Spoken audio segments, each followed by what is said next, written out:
Go around.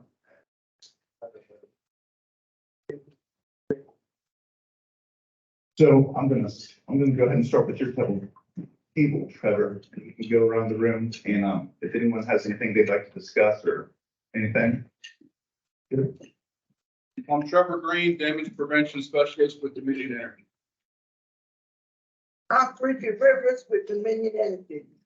I'm Sharon Clay with Dominion Energy. Jeffrey Flood, Dominion Energy. Scotty Jordan, Dominion Energy.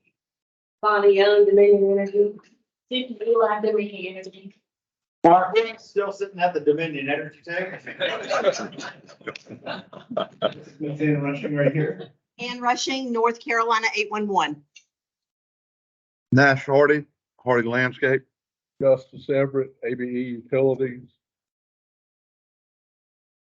Steve Baldwin, ITS. Chris Brooks, ITS. Mike Huddleston, ITS. John Myers, ITS. James Shelver, ITS. Scott Jackson, City of Raleigh. Own City of Raleigh. Tom Gill, ITS. Dave Holder, City of Raleigh. Brett Hawley, Town of Cary. City of Raleigh Cable. Raleigh Water, Raleigh Lovelace. Petrie, City Ron. Arthur Simmons, Raleigh Water. Jessica Cross, Raleigh Water. Brandon Dowski, Raleigh Water. Billy Tan, Raleigh Water. Chris Reynolds, Raleigh Water. Ashland Darrell, Raleigh Water. Ronald Dawson, Raleigh Water. Anthony Grubowski, Raleigh Water. Raleigh Water, sir. Right here. Gary Barnes, Duke Energy. Cat River, Duke Energy. David Pierce, Duke Energy. Sue Dantas, Mr. Page. Bryce Mulder, Mr. Page. David Bush, Raleigh Water. Paul Ryan, Raleigh Water. Steve Holders, Raleigh Water. Robert Johnson, Raleigh Water. Dr. Fisher, here. Don McNeil, Arizona. Brandon Miller, Raleigh Water. Ron Paul, Dixie Pipeline. I'm Neil. Last table.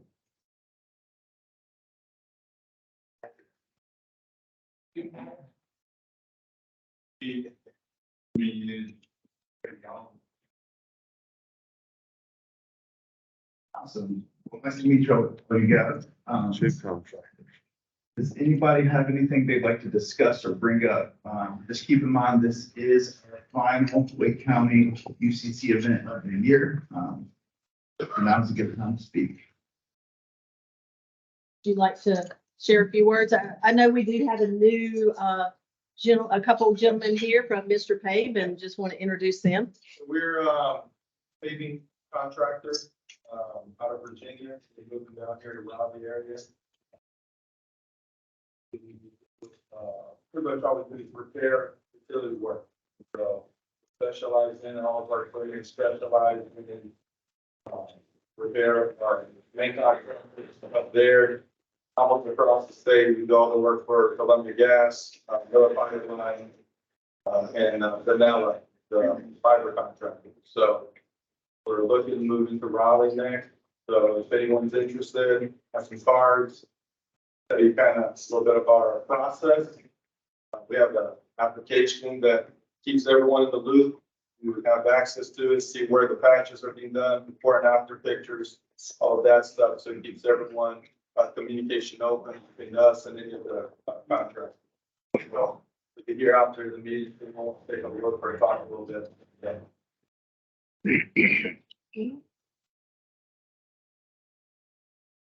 Does everybody have a ticket in front of them?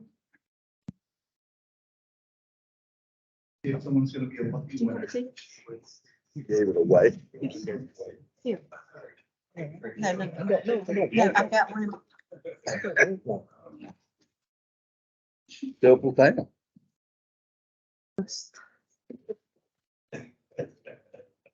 So does anybody else want to speak before we do this door prize? I really do. I got one thing, you want me to go? Absolutely. Okay, at our, National Utility Contractors meeting with Carolinas, last 2 weeks ago, some of the traffic control guys said DOT's gonna start requiring crash barricades on lane closures 45 miles an hour and above. When does that take effect? They said next year, but that'll have some impact on everybody here in the room. So just be thinking about that when it pops up. Guess where you heard it first? Right here. There you go. Thank you, Justice. Anyone else? I'm gonna say one thing. Absolutely. There's just a couple of contractors in here. And this is not to be ugly to anybody, but I'm sick and tired of getting a locate that says the locator has talked to me. I am done with it, and I called her the last time it happened.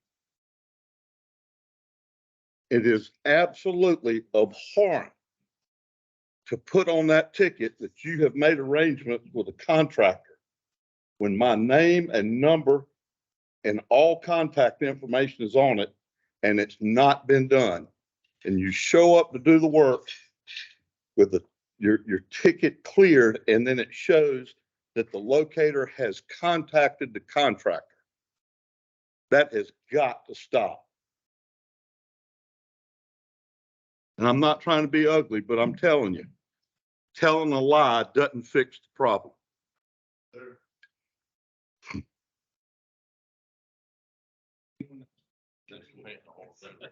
Sir? Needs to paint more right away. That's all. Yeah, right away painters, not locators.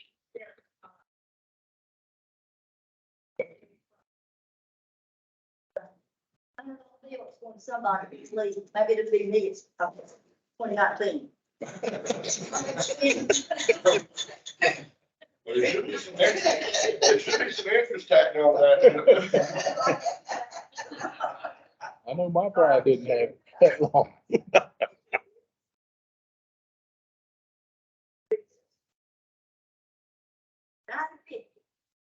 We've got 9 people. All right. That's what the money. I can't read that. Yeah.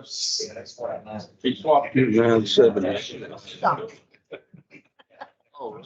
Don't do that. Yeah. 973.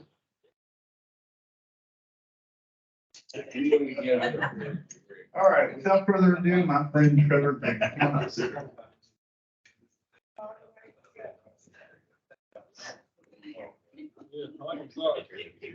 All right, well, good morning, everybody. Morning. Morning. Many of you know me. For those that don't, my name is Trevor Green. I'm the damage prevention specialist with Dominion Energy, the gas company. I want to tell you just a little bit this morning about the work that I do, and then share some information with you that I think is pertinent to everybody in this room. First of all, I cover an area. I am based out of Raleigh. And if you work in Raleigh, you may see me out in the field.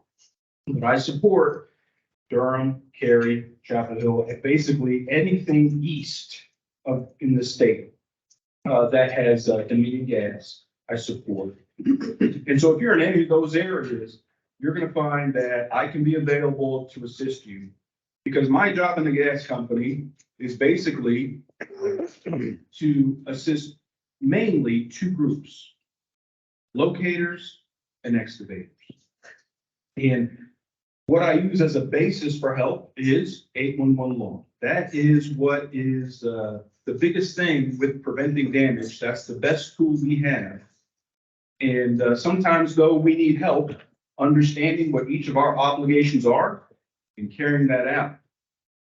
Sir, you brought out an excellent point. That's something that is a message that I carry when I deal with locators. Making sure the codes that are put on there are accurate. Making sure that what you said happened is what happened. And what I aim to do, and what Dominion has me doing, is to be of assistance when everyone's trying to follow their obligations, but something falls through the cracks. So what that looks like for excavators, okay? Excavators, you call in your ticket, but somehow or another, there is some misunderstanding, miscommunication, or in some way, shape, or form, you don't know where that gas is at.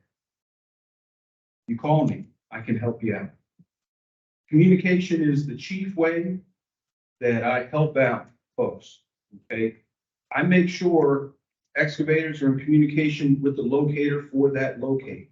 I make sure locators understand what the excavator is asking. And I try to bring those two groups together and get the job done so excavators can get their work done and our utility can stay safe. Now, other than communication, I also do a lot of education and training.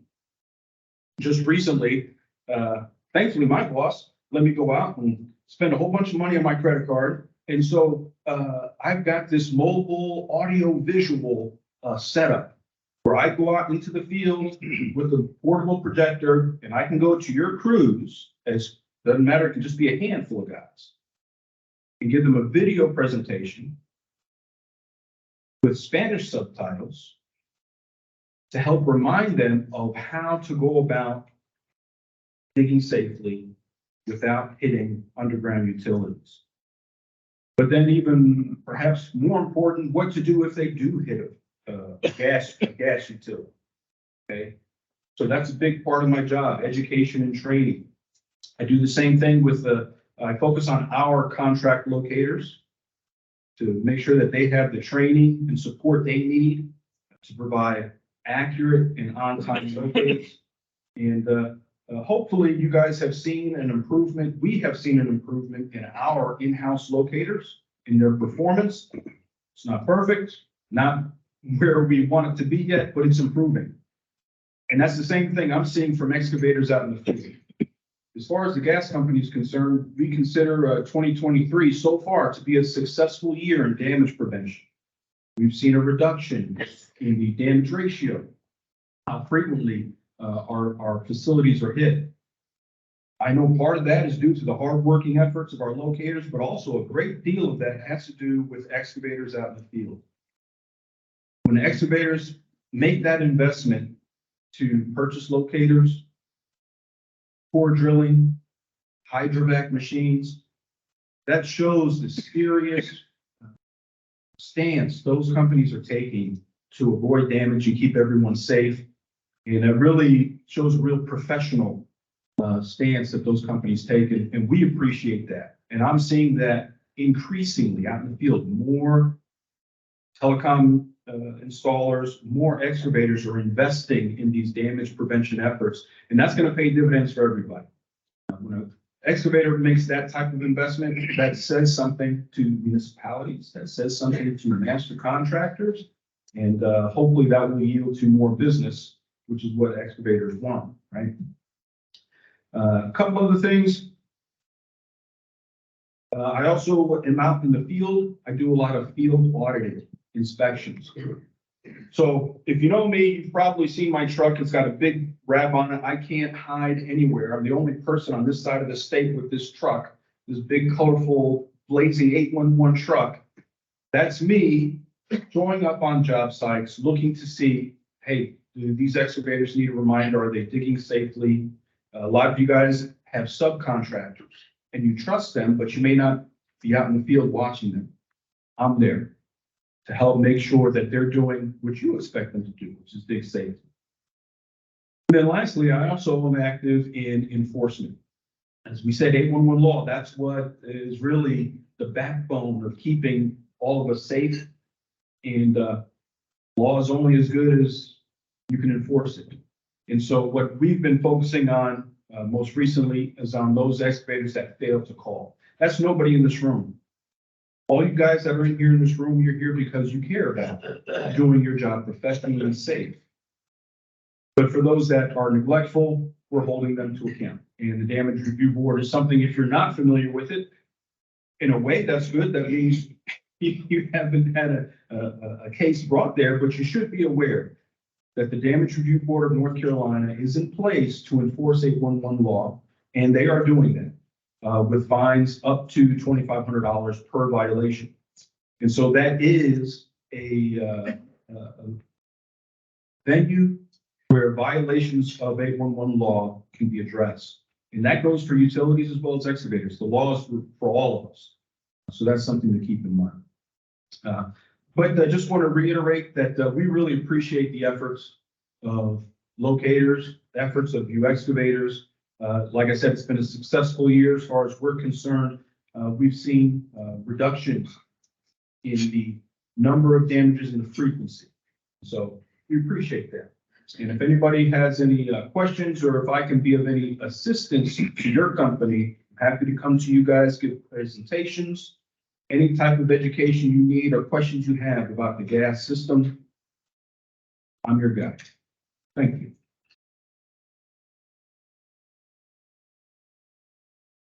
Okay. Excellent suggestion, Sandra Johnson. My phone number is 919-819-1244.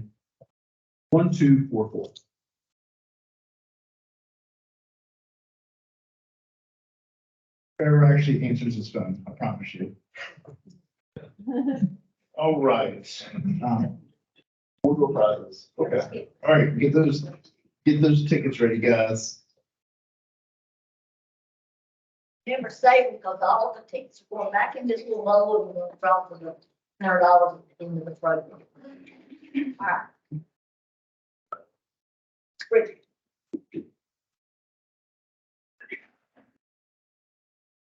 Seven.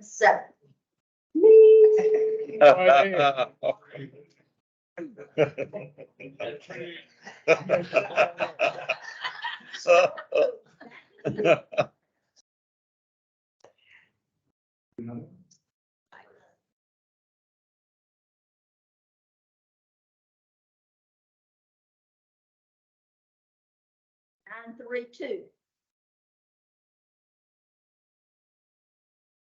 We got 9, 3, 2. Yes. Let's give, let's share these wonderful 811 socks and hat and a mug. I love those 811 socks.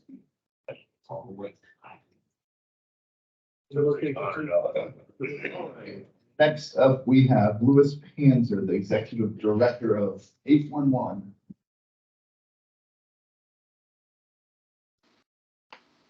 And that would be me.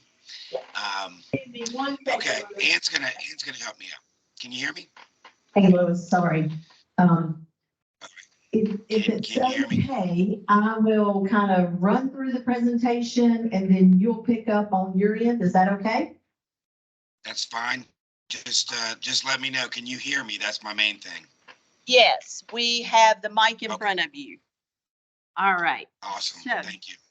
Okay. All right, so here we are in October, last day.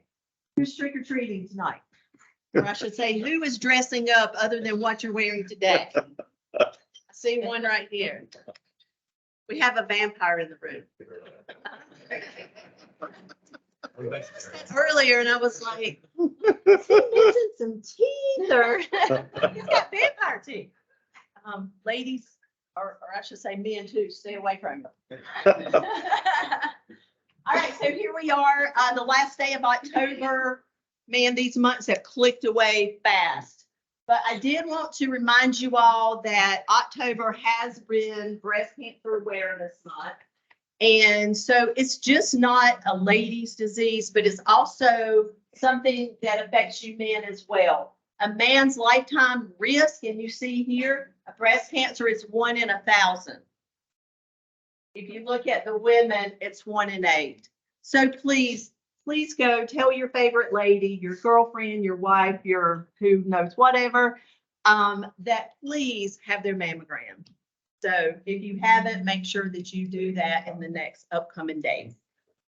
All right, with that being said, Trevor did allude to the Underground Review Board, wherever he's at. He's in the back.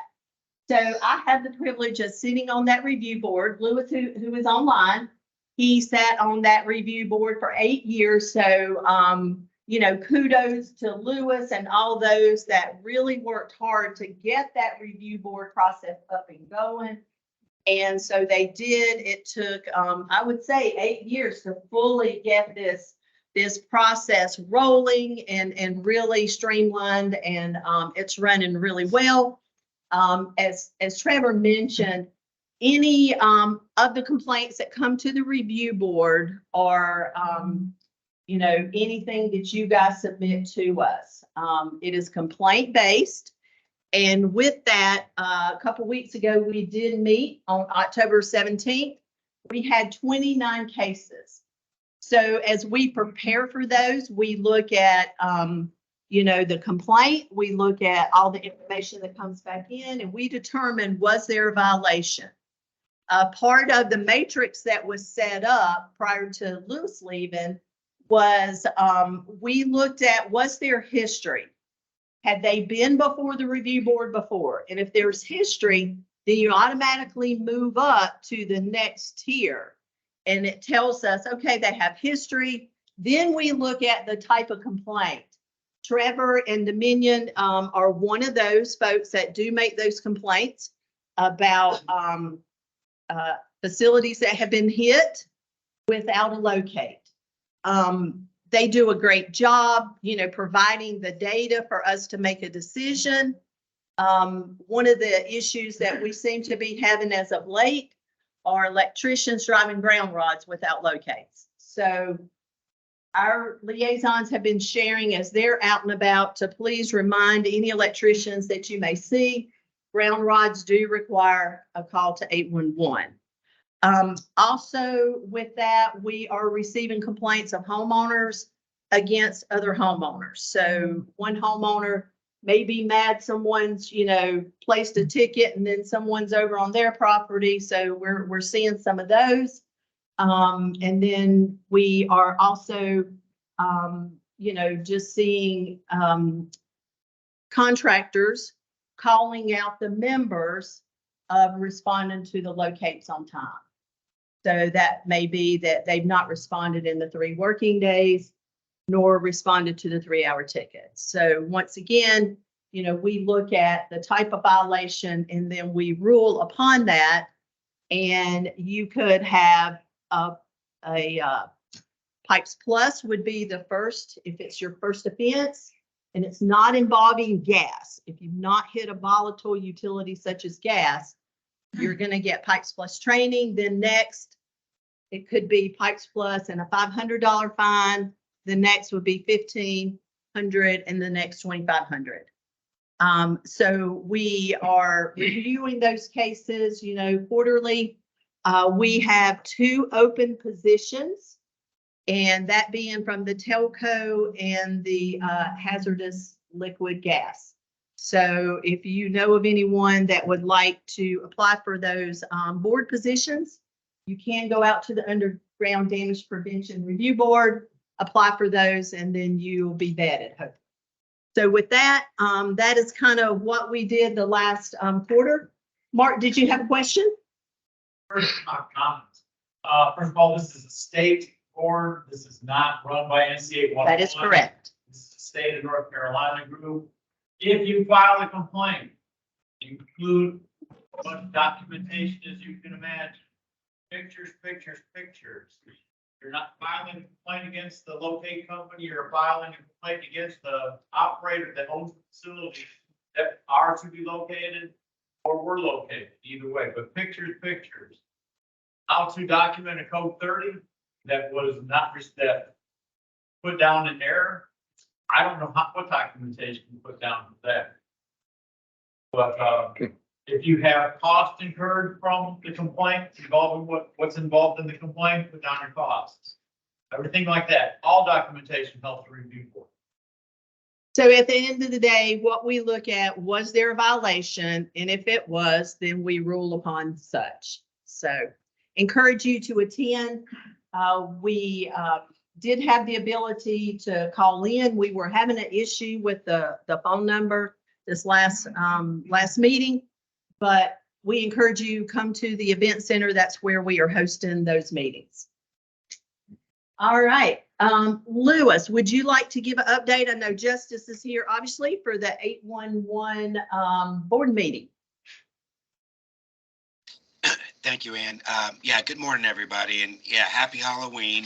Before I get started, let me go ahead and thank Sandra Johnson and Justice for putting this place, opening this place up, their home essentially, for y'all's breakfast. And we appreciate everybody who's here. Also Trevor and Ann, I just want to thank you guys for that. We did have our board meeting. It was a pretty quick one. We had it in Wilmington. And it was a great place to do so. Basically, we covered all the operational information as to where we stand this year in terms of volume. We talked a lot about what the damage prevention activities are going on. We talked about damages as well, which is something we'll get into a little bit more here. We'll share a little bit more about that in the upcoming slides. Justice, did you want to bring anything out about the board meeting? No. It was a good board meeting. It was. I felt so. Our next one obviously will be coming up in January. It'll include the annual meeting as well. That will be held in Greensboro. So if we're going to be centrally located, if you're able to come, invite you to do so. It's a good opportunity to see everything that's going on in the previous quarter. And of course, at the annual, we'll be talking about the overview of the year as well. So I encourage you to come down if you can make that. Thank you, Lois. All right, so we're going to hop into the data, and certainly I hope you get to enjoy your little ghosting goblins today. All right, so as you see here, our locate requests were up 4.3%, and that was looking at September of 2023 versus 2022. Total locates currently from September were 229,003. So once again, that is up 4.3%. We work diligently with the Locate Resolution Partnership Committee to really work on those update tickets. We work with our top 5 members, and then of course their master contractors to try to relieve some of that noise in the system. So I'd like to also let you know that during the month of September, the volume of updates were 29.2%, which was actually a slight decrease compared to August, which was 30%. We continue to really focus and ask you all to focus on your tickets, making sure that the tickets that are in the system are for those that are actively working. And then to your point, if those tickets are managed, then everyone's able to do their job on time. So the locators are able to respond in a timely fashion because once again, they cannot control the volume. So we encourage you to be a part of the process. We do have a meeting coming up in November for the LRPC, and we encourage you, if you'd like to attend, we will be at the event center. When we look at our year-to-date, our volume is up 6% over 2022. So we are already at 2,017,000 tickets. And then, obviously we've had October, and then we'll have a couple more months before the end of the year. Once again, we encourage you all to manage your ticket volume so that these members are not incurring such a major amount of cost. As you see on the transmissions, each time a transmission goes out, that member is charged for that transmission. Sorry. With those transmissions, we landed for the month of September, 1,197,000. That is an increase of 2.4%. So that's month to date. When we look at year to date, that volume is up 5%. We're still on average anywhere from 5.2 to 5.3 tickets. Transmissions per ticket. We are at 10 million. We are 10,764,966 transmissions. A lot of transmissions that have gone out. Well, let's look at our ticket volume that we had for September in Wade. Our volume here for, let me move Lewis up a little bit. Uh-oh. Get him out of the way there. All right. So that we can see those numbers. Sorry.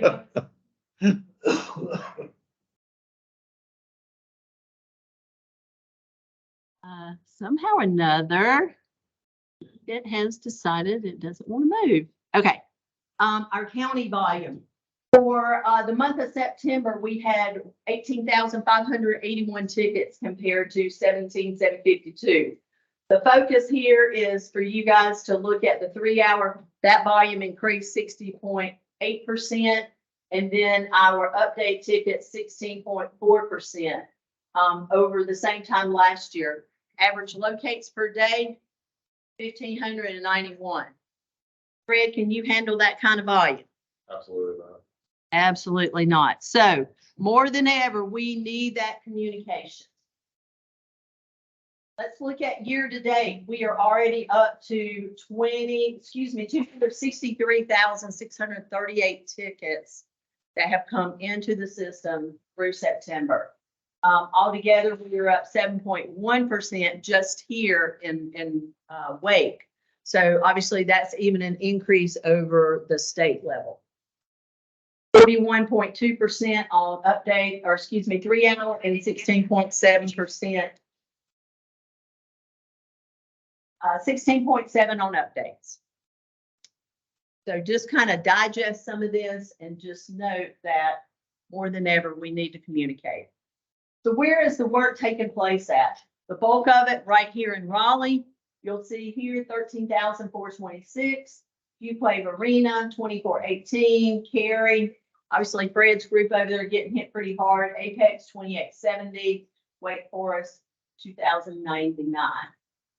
And still Garner, Holly Springs. I mean, there's just a multitude, Wendell, multitude of work going on around this county. So when we look at our top 10 callers, each time we see this, it sparks that conversation of where the works or who's placing the tickets for the bulk of the work.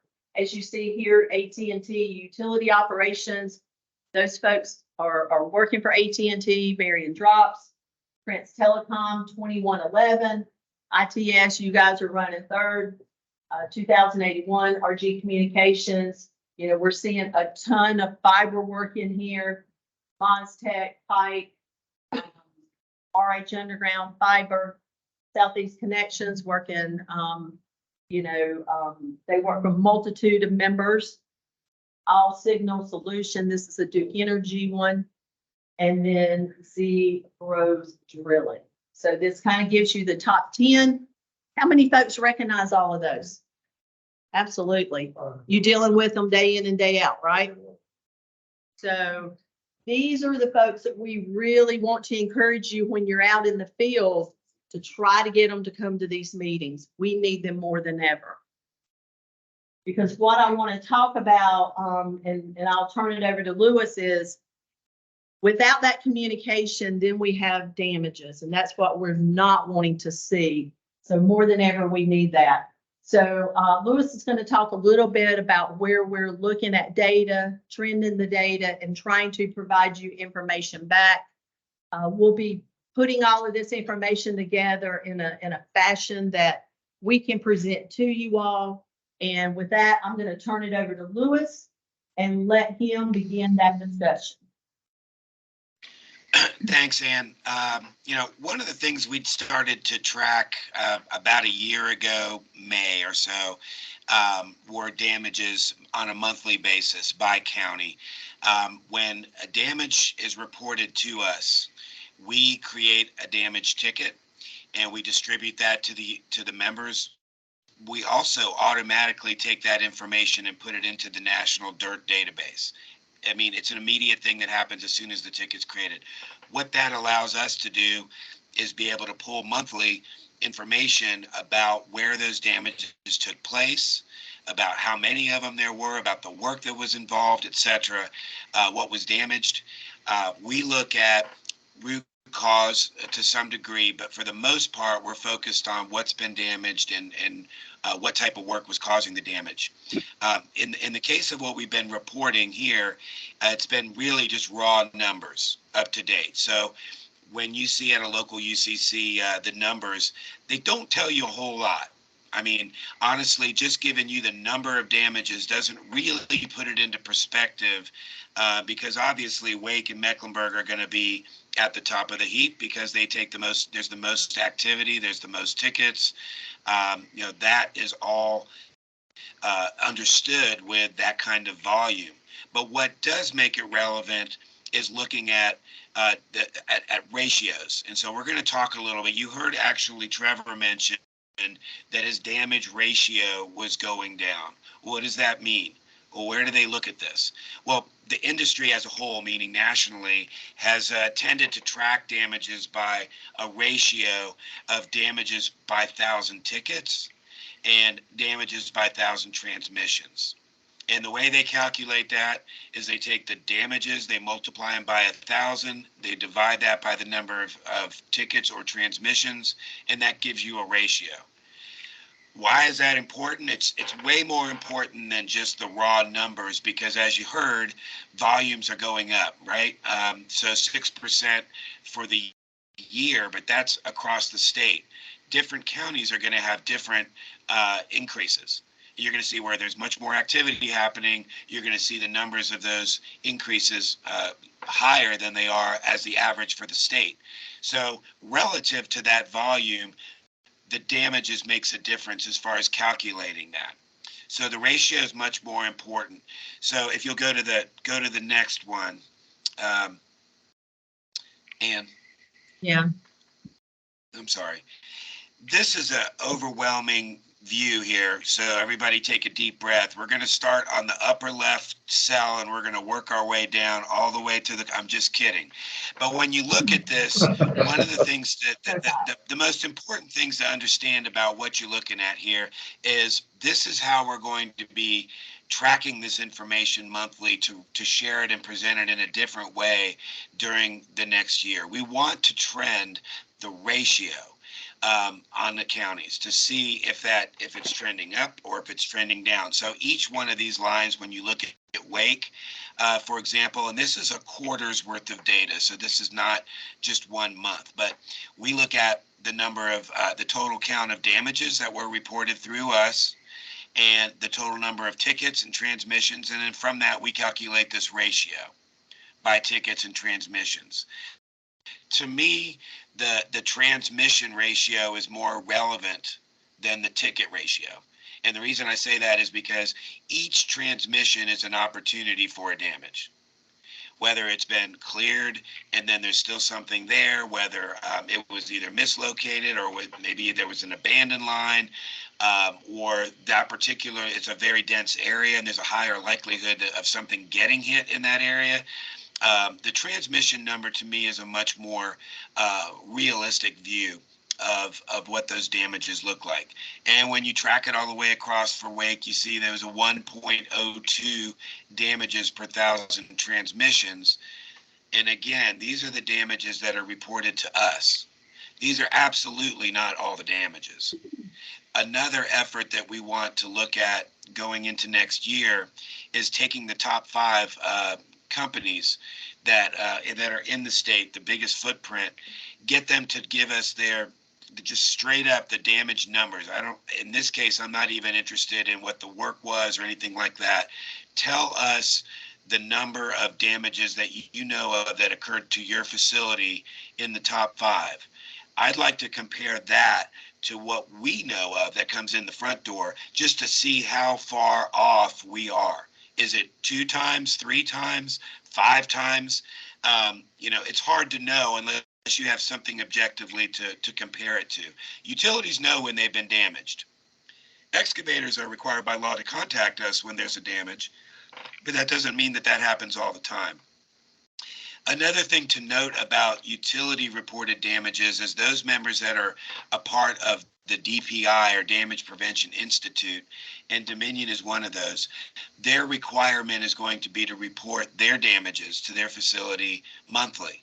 So instead of having to wait till the end of the year to be able to assess kind of where we are in damages per 1,000 and all these kinds of things, that information will be captured on a monthly basis. So the data is critical, right? All that gobbledygook that you saw in the previous thing can translate into some of these reports, which is very important. This is a heat map. By that, we mean we take the counties and we take that damage ratio and we compare them against what the average is for the state itself. If they're significantly higher than the ratio that's calculated for the state, you're going to see that they're in red. If they're considerably lower on a damage rate per thousand, you're going to see that they're green. If they're in that middle area, then they're going to be displayed as yellow. The white counties that you see there never reported a damage during that quarter. Just so you know, that's why those were out. That doesn't mean there wasn't a damage there. It just means we didn't know about it. So when we take the data that we have, we can compare it apples to apples against what we know month after month. And so this is information that we're going to share as well. That's something we're going to share at the state UCC as well. And I will be there to go over that. But one of the things that when you look at the ratios, here we go. So when you compare a ratio against the high and the low, you can see where you fall in that range. Are you doing well? Are you not doing well? And this is just for a quarter, but we are going to look at this month to month. You can take things, there's a highly competitive spirit between Wake and Mecklenburg, and it's a healthy one.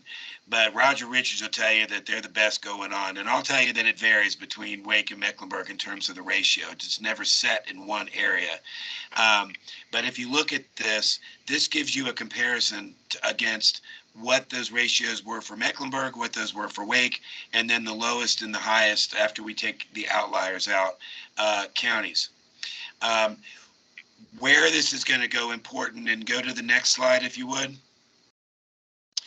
You can start to take quarter by quarter or month by month and start to get yourself into a graphic that tells you something. In this case, you can see that the trend from Q1 through Q3 for both counties has gone up. The trend on this ratio, this isn't just raw numbers of damages. This takes into account the increase in volume. So these are damages, and in this case, this is damages per tickets. But we're gonna focus on damages per transmissions. But again, this trend is really important. Go to the next one, and I'll show you the kind of lines that we can track. So we're able to trend those with trend lines. And we're also able to compare, just like we're doing the counties here, we're able to compare what this month looked like in 2023 versus 2022. We'll look at January 2024 versus January 2023 as a ratio of that volume. And you can see that how those lines line up. We're anticipating an incredible amount of activity next year around the grant process, the BEADs, then the rural telecom going out into the field, and it's going to be impacting a lot of counties that haven't seen that kind of activity, quite frankly. That's where this is really important. Underneath all this, what's important are those root causes. And that's another thing that we can pull out of that information out of DIRT.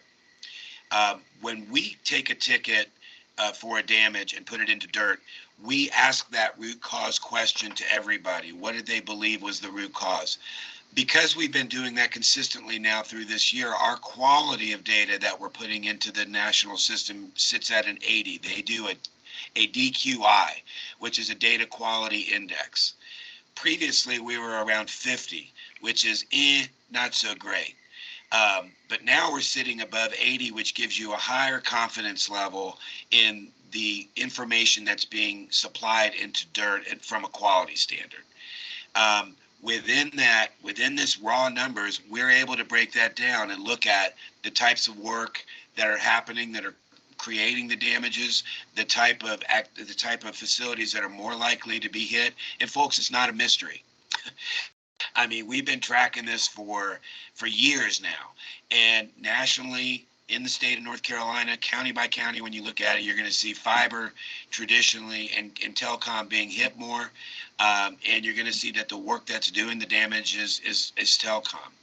That's particularly important as we roll into next year and we try to figure out how to get ahead of this immense amount of work that's going to come rolling out.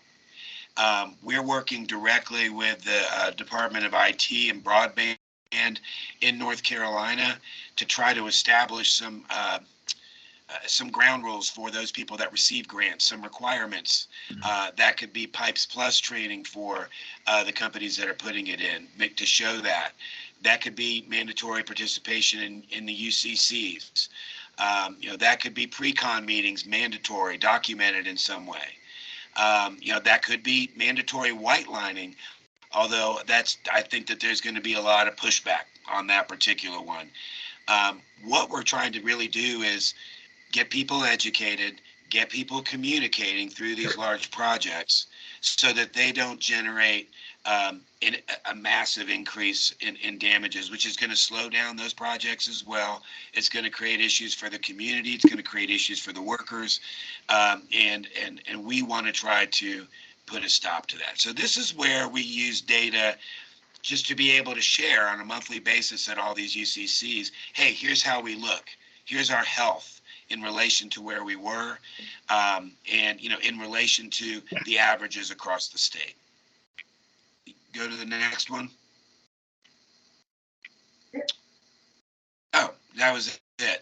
I think I summarized that, but I'd love to take any questions. Of course, there's tools out there. I'm sure Ann's going to talk about these electronic, and we do encourage electronic ticket creation. We're sitting around 76, 77% of all the tickets that are generated in North Carolina are what we call pass-through tickets, either through remote ticket entry, where we train those excavators, that's the majority of them, or things like single address ticket, update light, and the revise application. These are all tools that help us try to manage the flow of calls when they come in, so that we can meet objectives and try to give you guys on the excavation side, a better experience, a more rapid, response on the phone, and time spent with you to get that information correct. So that's what those tools do. But before I roll off of that and let Ann finish this up, are there any questions for me about data or about what we want to do with data or how we're displaying the data or what you would like to see from us in this regard? And a great hush fell over the crowd. And so I'll just tell you this too. One of the things that Trevor mentioned, and we're hearing it from a couple of folks, we've made a lot of efforts to try to tamp down some of these no-call damages. What we discovered through our research this year is the people that have no-call damages are not what you would think. It's not folks that didn't know anything at all to call. They were just ignorant, didn't know. Folks that have no-call damages typically do call. In other circumstances. So trying to understand why it is that they didn't is very important. Is it because they just thought they were exempt in that particular case? Were they thinking they weren't going very deep? Did they think somebody else did it for them? What I'm mostly concerned about would be a lack of faith that the work's going to get done on time, that they're going to be able to go to work at that 3-day point. Some of the other research nationally, unfortunately, is showing, and the DIRT report talks about this, is for a contractor, it's about a coin flip as to whether every one of those operators will respond on time and allow that excavator, and accurately, and allow that excavator to go to work at the time they expected. If this is a consistent issue for an excavator, at what point are they going to throw in the towel and say, I can't afford to bank on a process that isn't working, that is not giving me what I need? People are more likely to take risks at that point. They're going to do a risk-reward analysis. And so what we're really trying to do is shore up the process to create faith in the process. And we expect everybody who's a part of that to do what their part means. A big function of this is communication beyond the ticket. The ticket is the start. It is not the end all, especially on these large projects. That's why Wake, UCC, these breakfasts, the monthly meetings are so critical to get to know who it is around you. I saw Justice writing down Trevor's phone number. Yes, Justice, I'm watching you. I saw you eat your bacon earlier, and I just want you to know that. It looked delicious. But I saw him writing down the number. I saw him writing down Trevor's number. Don't tell him anything else.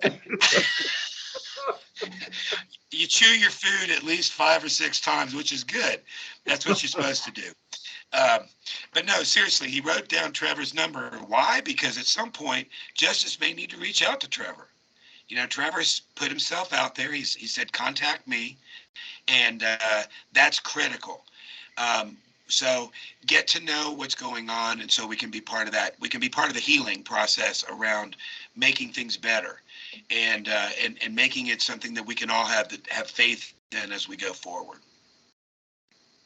And Ann, I didn't watch you eat, but I'm going to kick it right back to you. All right, well, I think he pretty much summed up all of our tools. Just want to remind you, you do have access to our app. I know back here, he was showing me the Virginia 811 app, but we had it first. So, and we are so glad Virginia has one now too. But you can find all these resources on the app. Once again, please utilize them. If not, you can utilize them on the desktop. And do not forget our near ticket feature. If you're out in the field and you're not sure who's doing work, please pull your phone out, check your near ticket, see who's doing the work, chat with them, you know, maybe have a conversation. If you need some educational materials, let us know. We'll share that with you. Anything we can all do to work together on this process. So, Fred. I got one question. I would like to know information related to damages relationship, whether they're associated with a new ticket or update tickets. So is it a project that's going on and then area got missed, someone got hit, or is it a brand new ticket that never got marked? That's a great question. That's a great question. So we do have the capability to pull information like that where there was a ticket. So again, you know, no call damages, obviously we wouldn't know, you know, if they didn't originally have a ticket, but if there was a ticket, we are able to look back at the history of that and see if it was a new ticket or an update ticket. We can tell you the type, whether it was a single address ticket.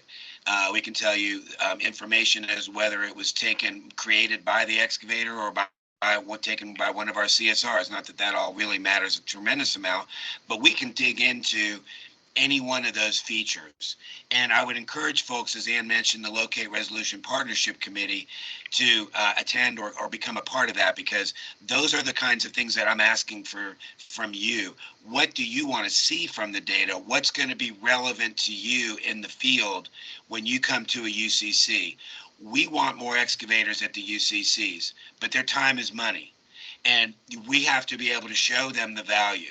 We have to show them what the networking capabilities are and what the information means to them on a daily basis, so that it's worth it to them to come down to these meetings. So we're asking you to tell us from a wide range of data that we could pull from. Just pull it right out of your head. What's the best thing that you would like to see? If we have that access and we can do it, we'll find a way to get a report, to synthesize it, make it as easy to understand as possible, and get that out to you. And if it's something My guess is, on a monthly basis, we yeah, I can was gonna say, provide my guess with 30%, updates, probably a significant amount of those damages could be attributed to, you know, continuing work beyond the first new ticket. Just to remind you, your liaison here in this area is Parrish Reddick. Our hope is he will be back to work next week. He has been on FMLA. So we're super excited to have him back in the fold, and I'm ready to go back to my normal duties. So with that, I think that pretty much concludes this presentation today. We have recorded it. I will post it up on the NCUCC website.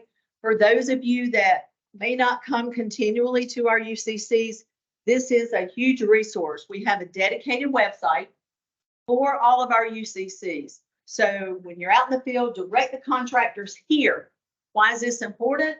Because they can find their county and then they can find which UCC they need to attend or multiple. There's also the ability to sign up on our list so that they can receive the emails. So once again, it's a website dedicated strictly to our UCCs. We do have 50 around the state. No reason that you cannot network with each other. So we want to encourage you, please place these on your calendar. You cannot afford not to attend these. So with that, I will turn it back over to you, Lucas. Just wanted to let everyone know, November the 14th, have the state UCC meeting at Indian Energy off the Apple. November 14th, the state UCC meeting up in Asheville at Dominion. Thank you, Sandra.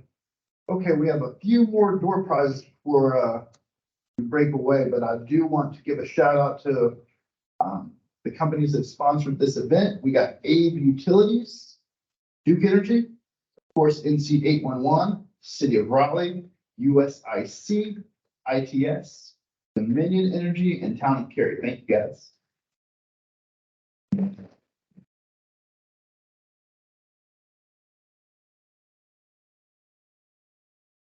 Can you ask if anyone else wants to speak? Does anyone online have anything they'd like to discuss? I do not, but thanks for all the valuable information, guys. Thank you. I would like to share that we do Sorry. have, I'm sorry, go ahead, Desmond.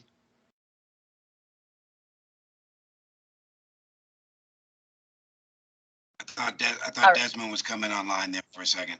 I would like to point out, we do have Google, on this call. One of the things when I was talking about working with the state and trying to get our hands around the money that's going to be released for the broadband, we're working really closely, meaning NC 811, with Google in positioning the needs of the protection part of this process. In fact, one of the things that we're trying to do is synthesize it in a way to make those states understand what's going to be needed in order to protect what's existing in addition to progress. So one of our, at least my catchphrase that I'm thinking of is progress, which means getting rural telecom out there, plus protection equals success. So you can't have one without the other.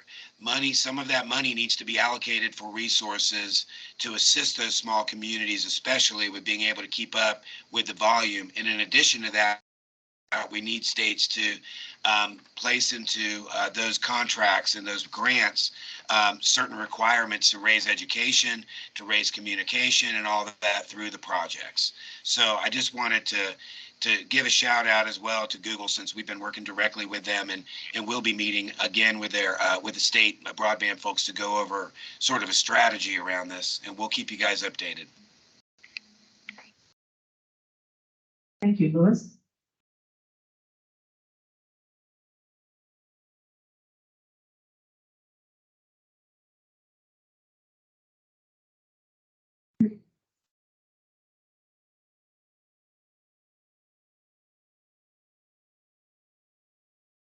Nine, 5, 6.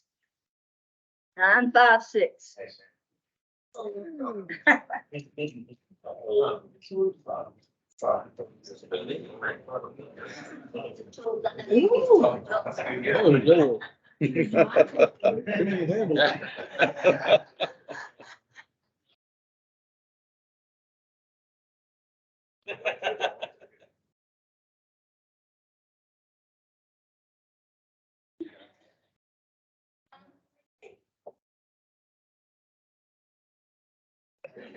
Jimmy.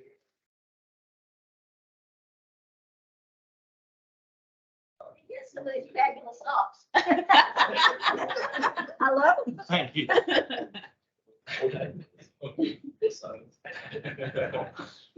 I've been at work, got a $50 gift card. Woo. All right, got you. Oh, Yeah, I'm on your phone. 946. 946. Woo! Winner, winner. Chicken dinner. All right, we'll put all these back. This $100 bill off your home bill too.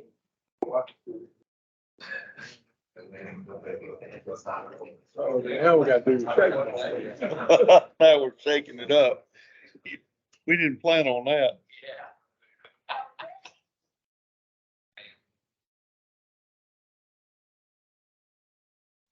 All right. Grand prize.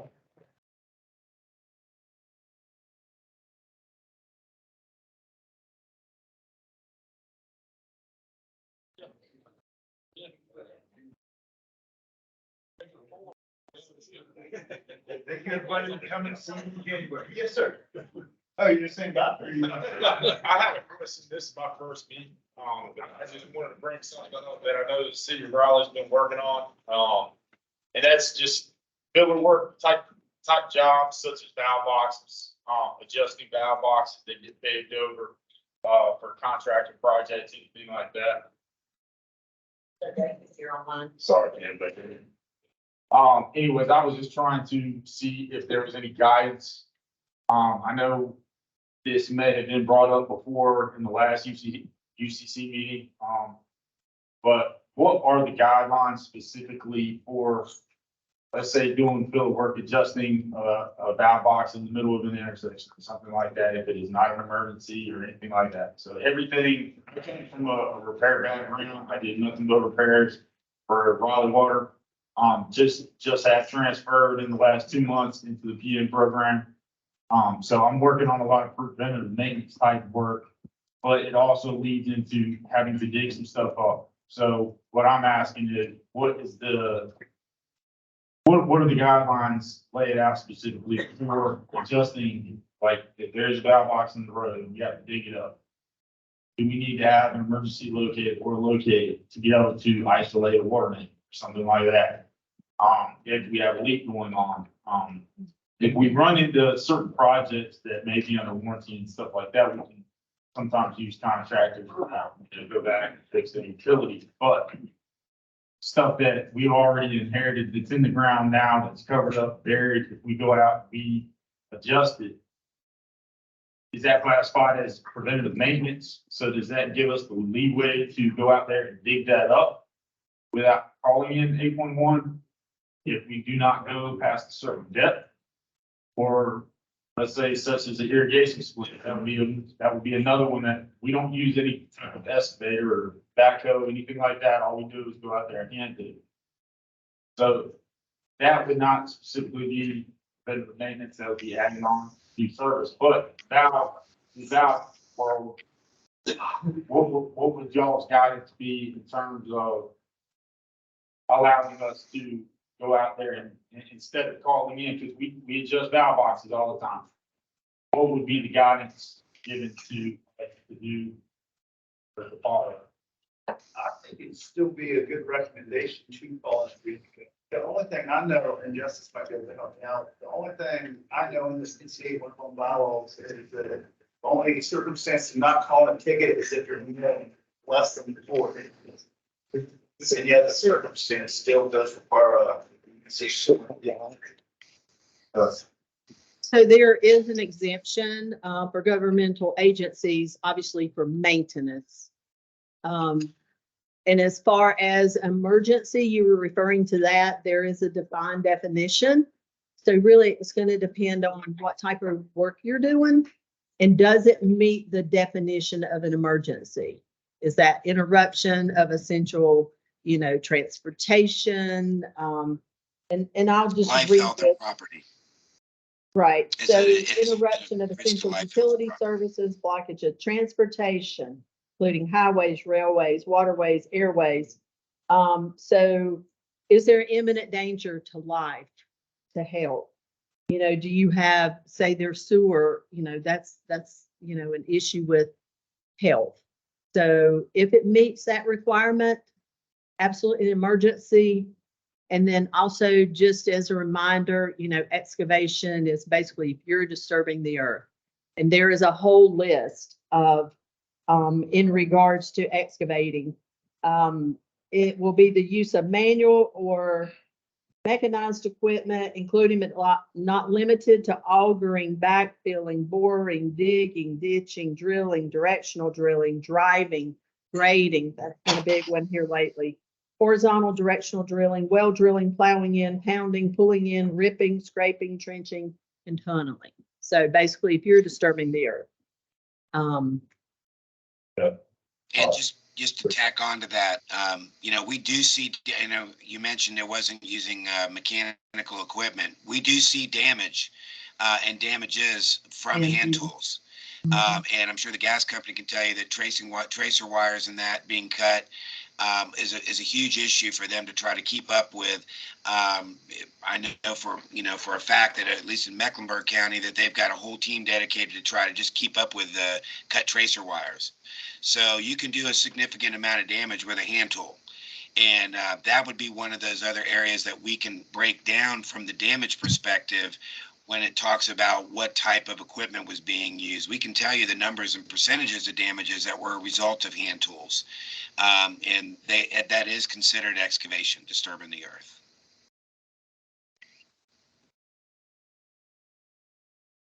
I have one question, one statement. For everybody putting in utilities, I work with the city of Raleigh and with code enforcement, putting in utilities around fire hydrants and water meters. The city of Raleigh has a 3-foot clearance regulation around all hydrants and meters. So take that in mind when you're installing your utility boxes and lines, to make sure that we have that clearance, so we're not asking you to go back and relocate it.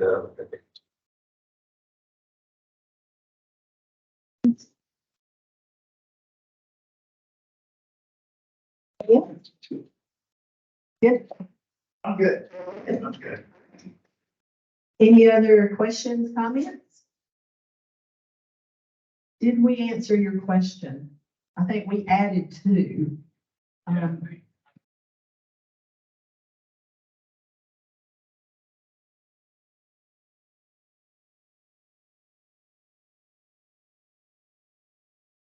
Ideal, so if it was been a maintenance issue where we're going out to adjust valve box, and what we're doing is cutting a 2x2 hole, if that, and then just kind of poke grind up the asphalt, and then you can adjust the valve box right then and there. Is that deemed worthy of? It'll be up to you to determine what that definition means, your interpretation. But I like Lucas's, comment, always err on the cautious side, because we just don't know what's there. It's better to have a locate and know what's there than not. And though you mentioned there's a clearance, who's to say that someone's not within that area? So always, I would say caution. It's better to have it.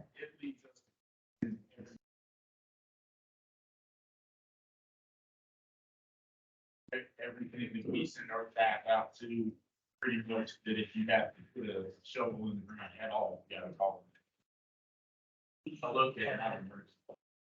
So just as your planning processes, as a reminder, the law requires at least a 3-day notice, but you can call upward of 12 days. So if you can plan ahead a little bit, that'll give you a little bit of cushion, being that the environment is what it is. That may give you a little bit of cushion so that you can plan your projects a little better. All right. Justice, you have something? No, you're just in the gray area.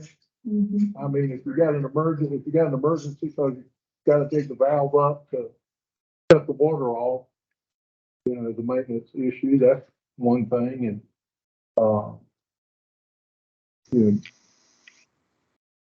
do we call Yeah, and and there's, we have to adjust the valve on one of our projects? Typically not. I mean, I'll just be candid with you, because, and that's not the right thing to say. But normally there's nothing in the lens of the valve, in that in that footprint of that valve, there wouldn't be any utilities there. But if you're looking for buried valves, then you don't know what's transpired since you put it in. So the safest thing to do is call, and if you got an emergency, call it an emergency locator, because the locator's very tuned to that. But You also, you know, go ahead. Justice, you can also, you know, make sure people know that they can't effect repairs on their own facility immediately without having to have a ticket. You know, that's one of the caveats in the law. It says as soon as practicable to create a ticket. So it doesn't exempt you from creating a ticket.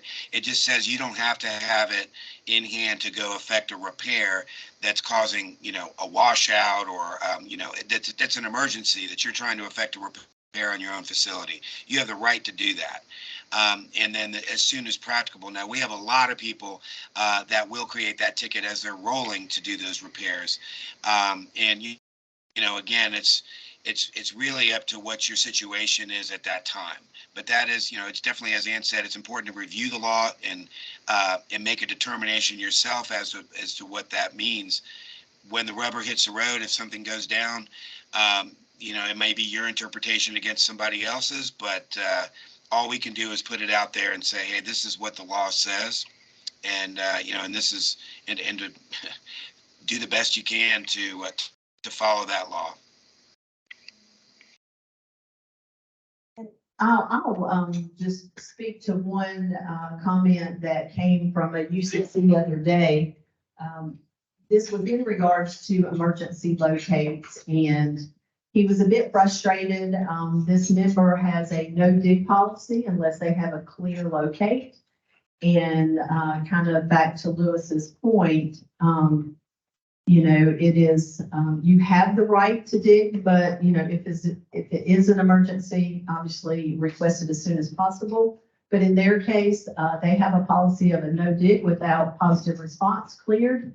And just a reminder from that emergency, it is still considered a 3-day locate. Most people do have a policy to respond within 2 to 3 hours. There was one particular member that did not respond to the next day.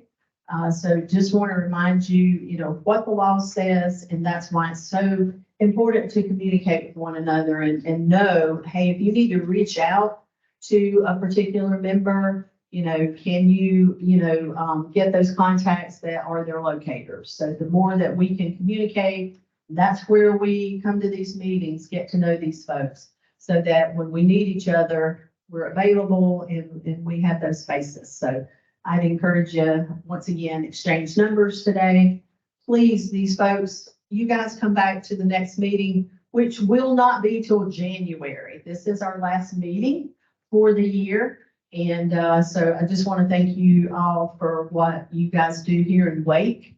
And we'd encourage you, please put it on your calendar, always the last Tuesday of the month. So it's consistent. We don't change it unless there's some major issue. And then we do try to do a damage prevention breakfast in October. So thank you all for attending today. Any other last comments, Lucas? I just had one thing to say. So if you're a member of RTE and you call in your own tickets, it's crazy how you call on a ticket, if your polygon buffer exceeds the area you're calling the ticket, and you get double the amount of people that have to respond to your ticket. So just make sure you're helping yourself out, honestly, and not oversizing your polygons or calling in or doing a polygon for the whole project for multiple tickets. Make sure that polygon matches the area. Yeah, other than that, I don't have anything in. I think Howard popped in. Howard is our liaison out east. Howard, do you have any comments? No, I do not. Just listening in, trying to learn. All right. Thank you. Appreciate you jumping on today. Well, everybody, I hope y'all have a blessed day. Happy Halloween. Happy Halloween. Happy Thanksgiving. Merry Christmas. And Get it all. thanks, guys. There you go. Yes. I don't know if you remember me right there.